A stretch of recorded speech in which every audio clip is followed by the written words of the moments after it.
Ушул коопсуздук кеңешинде каралганын мен жакшы билем. Ушуну көзөмөлдөйм, ушуну көзөмөлгө алам, ушуну жөнгө салам деген ошол кездеги коопсуздук кеңешинин башчысы Темир Жумакадыров рахматуллах ушул жол кырсыгынан өзү өтүп кетпедиби? Ошондон кийин декабрь айында коопсуздук кеңешинде жыйын болгон. Коопсуздук кеңешинде жыйында маселе коюлган. Основная причина выдача водительского удостоверения. А силер алар айтып атат, ошо билим айдоочуларга билим берүүнүн сапатын жогорулаткыла деп. Бизде кандай азыр мыйзам боюнча лицензияны билим берүү министрлиги берет. Көлүктү ГРЭС берет, мамлекеттик каттоо кызматы, жоопту ГАИ берет. Бул кандай? Бул кандай? Бизде дегеле мамлекеттик каттоо кызматынын эмне кереги бар? Мен карап чыктым, 2013-жылы жогорку кеңеш токтому чыккан экен. Ошондо токтомдо өкмөткө тапшырма берилиптир. Ушул кезге чейин жашырып айтпай келатасыңар. Ал жерде токтомдо жазылыптыр. Паспортный столду мамлекеттик каттоо кызматына айдоочулук көлүктү берген департаменти МВДнын составына кайра өткөрүп бергиле деген. Мына азыр паспорттордо эмне болот атабыз? Айдоочулук көлүктөр. Мына ДАСАФ деген бар бизде. ДАСАФ деген бар. Илгертен калган. Иманалы Саркулович. ДАСАФ дегенди билесиз сиз да? Кандай чечилет? Добровольное общество Содействие авиации, армии и флота. Армии и флота. Ошентип даярдачы да. Армияга, авиацияга, флотко айдоочуларды даярдап, анан жөнөтчү да.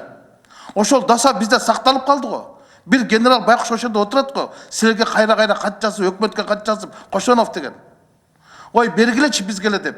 Биз ушу жол кырсыктарын азайтайык, биз ушу балдарды окутайык деп.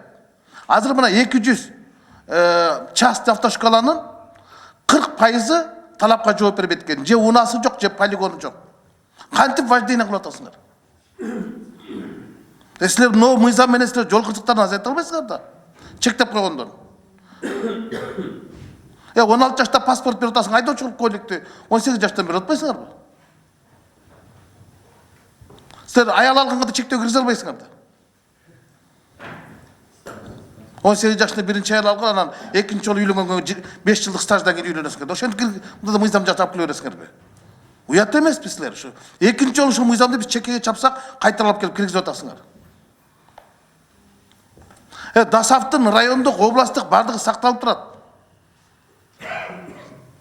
Акысы 7000 сом, берки частныйга караганда 2000 сомго кымбат экен. Туура досал, Иманалы Саркулович. А бардык частный. Эми билим берүү министрлиги лицензияны берет экен да, анан кайта атазабат эткен мыйзам жок экен да. Кайта чакыртып ала албайт экен ал. Бүттү. Түбөлүккө берилет экен. Эми түбөлүк деген көйлүк болбойт да. Чакыртып алыш керек, жараксыз кылыш керек да. Анан өзүңөр айтып атасыңар, ушу жол кырсыктарынан себептерин анализдеп берип туруп мындай, жана жашы жетпегенде депчи. Эми болуптур, ушул мыйзам өттү дегенде 5 жылдык стажын кантип көзөмөлдөйсүңөр? Кантип ошонун алдында трудовой книжкасын карайсыңар? Кантип мисалы, мен машинем болсо 5 жылда 5 ай айдадым, анан 5 жылдык стаж жок да менде. Ал жагын кантип көзөмөлдөйсүңөр? Стажды. Мурун совхоздор берчи да трудовой книжкасында кайсы машинени айдагандыгы үчүн айдоочу болуп иштеди деп.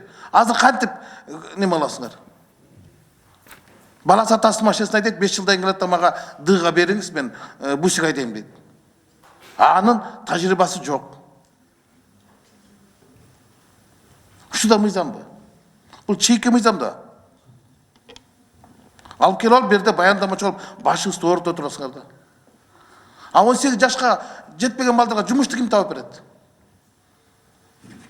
Жумушсузду Кыргызстанда күч алып атканда силер кайта кендер келсе эртең эле каршылык чыгат да. Итактыр азыр мына бажы боюнча эмне болуп атат? Машиналар кымбаттап атат. Элдин нааразычылыгын күчөтөт да бул. Жол кырсыктарын азайтпайт да. Мына жол кырсыктары көбөйгөндөн атат. А бирок причина бул жерде эмес да. Башкада да мына безопасный город кыргыздыгын азайды, 16%-га көбөйдү. Адамдардын өлүмү азайды, көбөйгөндөн көбөйүп атат. Бирде ППС кыласыңар, бирде ППМ кыласың, кайрда бирде ППС, кайрда бирде ППМ. Экинчи жол ППМ кылдыңар, азайды, азайган жок.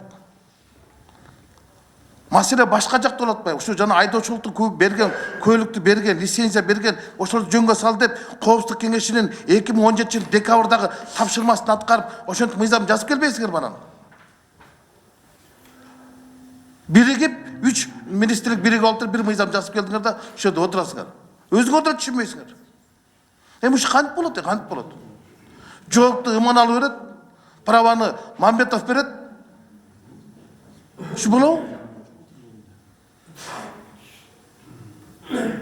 Таптакыр чурт, ошончо бул мыйзамды четке кагуунун чосумуш киргизет. Рахмат.